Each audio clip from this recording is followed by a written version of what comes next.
Do you guys ever scroll on TikTok and realize everyone kind of looks the same? They're different people, sure, but it's the same slick back bun, the same muted beige outfit, the same Dyson Airwrap curls that suddenly look effortless, but you know they took 2 hours to do. And I'm not knocking it, it looks good. Like, I think it looks aesthetically pleasing, but lately it seems like it's a uniform. And it's so ironic because we're living in a time where it's actually encouraged to be unique, to be yourself and express yourself as who you truly are. Yet somehow it's led to this cultural glitch where everyone's uniqueness is all of a sudden the same. Now, this is not a coincidence. It is actually curated by consumerism. We've literally built a system where your identity is something that you can buy. Nail shape, your hair gloss, the it girl skincare routine, it's all part of a carefully curated algorithm. Now, I swear to God, I'm not that old, but when I was younger, these trends were a full-blown fashion season, like fall, winter, spring, summer, blah, you get it. But now they come and go simply as weather patterns. Like, it feels like every other day there is a new trend. Just think about the clean girl aesthetic that everyone was totally obsessed with for maybe, what, 3 weeks, if that, and now suddenly everybody wants to be a mob wife. Every month we get a different variation of what it means to be the new it girl. And it's marketed exactly like it is a lifestyle. So if you buy the $60 candle, you buy your green juice, you match your tote bag to your AirPods case, suddenly you are the new it girl. But of course, this will never be obtainable because when you're suddenly inundated with new products to buy and consume over and over again, you'll never reach being her. Like, the it girl doesn't actually even exist. She's merely a capitalist mirage for which they use to sell products with. But behind the aesthetic comes to the real heart of the problem, which is that we no longer build identity or build character, we consume it. We no longer ask ourselves introspective questions like, who am I? What's my purpose? Where do I want to be? But rather we ask, what are we projecting? What can I buy? And ultimately what we're projecting is what sells. Brands figured out the easiest way to get us to buy a product is to convince us that it's actually part of you. Just think about it. You no longer say, oh, I like this moisturizer, but instead you're a Glossier girl. Or if you like Lululemon, you don't just like the product, but rather you're a Lululemon Pilates princess for which there is a curated aesthetic for. Identity has become the new marketing strategy. And this is really where the whole sameness element comes into play, because instead of having self-expression, now you have product expression. I really don't think it's a case that people want to look the same. Rather, I think people want to find a sense of belonging in a world where community is becoming less and less the norm. And to fill the vacancy where community used to be, brands now sell us a lifestyle that we literally are buying into. In this video, I'm going to be breaking down why it is that everybody looks the same, how social media, brands, and consumer culture have changed identity into a subscription service. And we're also going to talk about how you can form your own sense of self outside of consumerism, because though we're all chasing individuality, we are on the same map. Okay, so you know that thing where you watch literally one get ready with me video, and now suddenly the Rare Beauty blush is all over your For You page. You've got gold hoop earrings, linen pants, somebody whispering in your ear, this isn't sponsored, but that is the algorithm at play. That is one of the biggest reasons that we all started to blend together, both emotionally, visually, and behaviorally. The algorithm doesn't just show us trends, it literally creates them. Trends used to be a very slow trickle down from magazines and celebrity culture, like for example, what Kate Moss is wearing this season. I don't know if anyone is old enough to remember Kate Moss here, but that's how it used to be. But now trends literally spread like viruses. All it takes for a trend to start is for one random person to do a get ready with me or day in my life video with 3 million views, and suddenly all of us collectively decide that we need the new beige Stanley Cup or a slick back bun. I find the most interesting thing about this is that we're not actually copying the person, but we're copying what aesthetic they fall into. You see, it's about copying the feeling the aesthetic evokes in you. Feelings of effortless, soft, feminine, productive, you name it. The algorithm packages that into a visually stimulating emotion, and we internalize it as identity. And that's the thing about aesthetics, is that they're way more than just looks.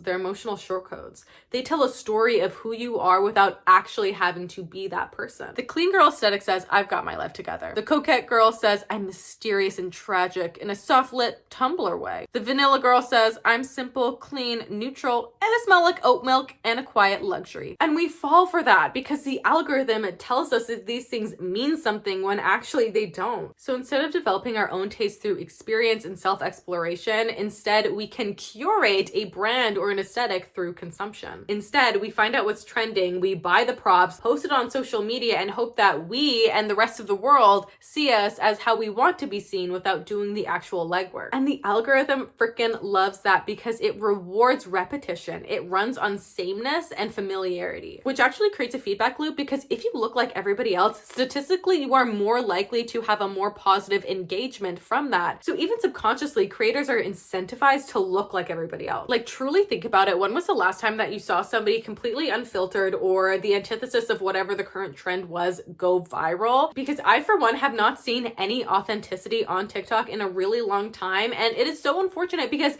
people used to be so funny on TikTok, and now it's just kind of the same Barbie plastic doll I'm seeing all over my For You page. Originality very seldom goes viral because it is not easy for the algorithm to fit it into these very nice curated boxes. Instead, the algorithm has actually become a factory of aesthetics, constantly manufacturing a new one to keep you engaged. So when you think you're finding your personal style, but really you're just picking your lane in a system designed to turn taste into data. It's kind of like going to one of those really cheap buffets where everything tastes the same but just slightly different. And it's because those buffets, similar to the algorithm, uses the exact same base but just adds a little bit of spice or a little bit of this, that to kind of change it and have the perception that it's different when really it's the exact same tomato base. So instead you're like, this one's mob wife pasta, oh, this one's tomato girl risotto, and this one is coquette carbonara, but it's just Alfredo. It's the same thing. And of course, we're not doing this consciously. Repetition is familiar. It's comforting. I mean, think about all the books that you have reread for the nth time, or the shows that you keep binging even though you already know the ending. That is essentially the same thing with this aesthetic. And that's exactly what's happening. We're seeing all this different innovation and our brain is like, oh, this is normal. This is comforting. So now we have a sense of comfort by seeing all of these different trends. Pinterest and TikTok are very powerful in this. I myself use Pinterest all the time for outfit inspos, and I find that when you pin just one thing,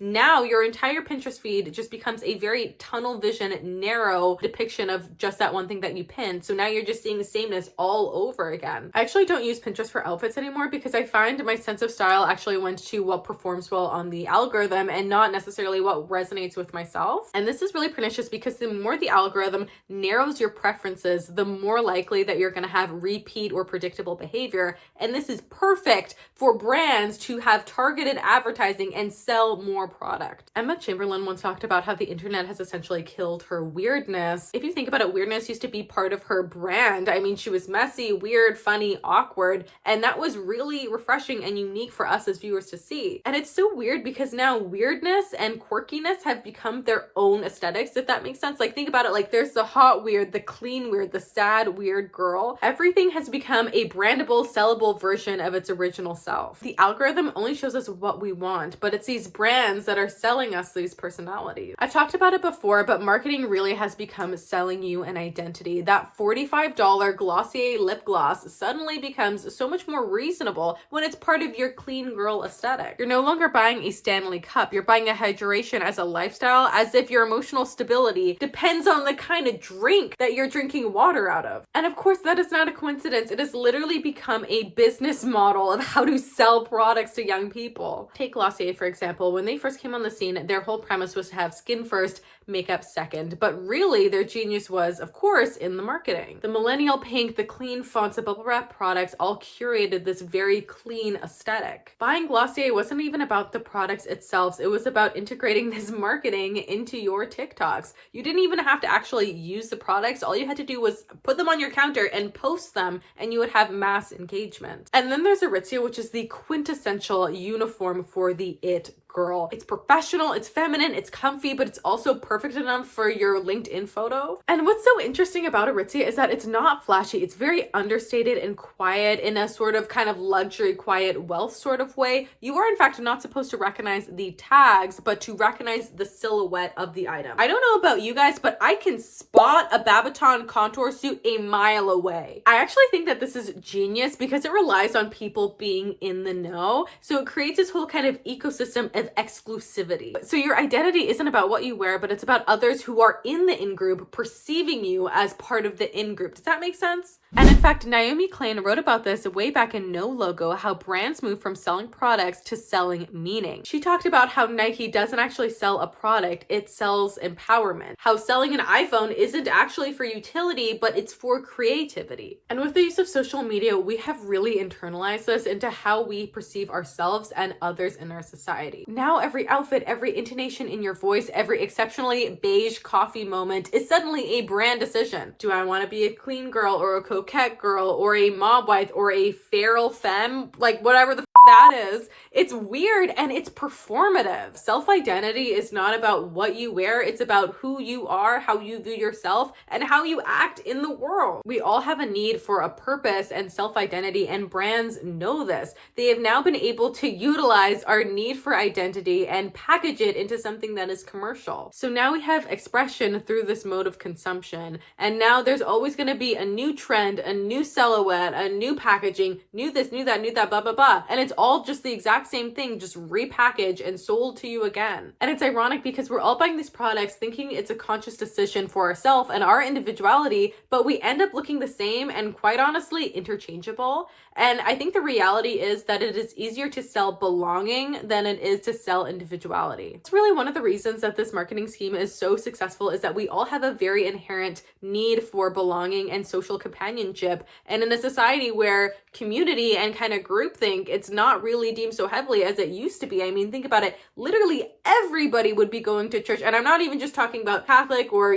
Christian Judeo religions. Literally everybody would have this kind of organized religion for which they used to go to that now is no longer part of our worldview. So it's easier to be an Aritzia girl, a Stanley girl, a clean girl, whatever, because it gives you a sense of structure and it gives you a sense of identity. Though it is a fallacious identity, still you have the perception that it's there. So we've talked about how the algorithm manufactures identity, how the brands found a way to monetize said identity, but now let's get into the actual psychological effects of consuming and being a repeat buyer. Because this whole looking like everybody else thing, it's not just a trend or how we internally dress, but now it has literally rewired how we think of ourselves and how we think of society at large. I know you know what I mean when you get that weird sinking insecure thought when you're doom scrolling and suddenly you realize that maybe your skin's dull, you don't have the newest SPF 500, and you suddenly need a glow up. The beauty industry is curated on these trends, constantly revitalizing themselves, and inevitably it is easier for us as a consumer to be insecure because that makes us more willing to buy more. Because if you truly felt content with how you look, you wouldn't be interested in getting the new serum or the new mascara or the new lip gloss or whatever it is. There's literally an entire genre about becoming this new it girl on TikTok. It's all about waking up early, being productive, wearing cute workout sets, hydrating, having elaborate skincare. It is teaching us that self-worth is essentially a shopping list. If you want to feel more confident, you should just buy new clothes. If you want to be disciplined, buy a planner. If you want peace, buy a fucking mini skincare fridge. Hide our emotional well-being into an Amazon purchase that can be delivered in 2 days or less. And when you do this, you are literally outsourcing your sense of identity to the collective masses instead of having it yourself. This is actually what psychologists call identity diffusion, where your sense of self becomes unstable because it is always reacting to an external validation. You are constantly chasing a moving target of what is currently in instead of finding out who you are as a person. I'm actually going to call this aesthetic fatigue, where you are constantly seeing all these new different aesthetics that your mind actually becomes so blurred to all these different aesthetics. You no longer know who you are as a sense of self. You don't know what you like. You have no interest of joining any of these different aesthetics because really it's all the same, and you're starting to wake up to that. Our sense of self has truly become a performance where we are dancing like monkeys for the rest of the fucking society. Meanwhile, we don't actually know anything about us. And it's so interesting because we're curating this vibe when really nobody's actually watching us.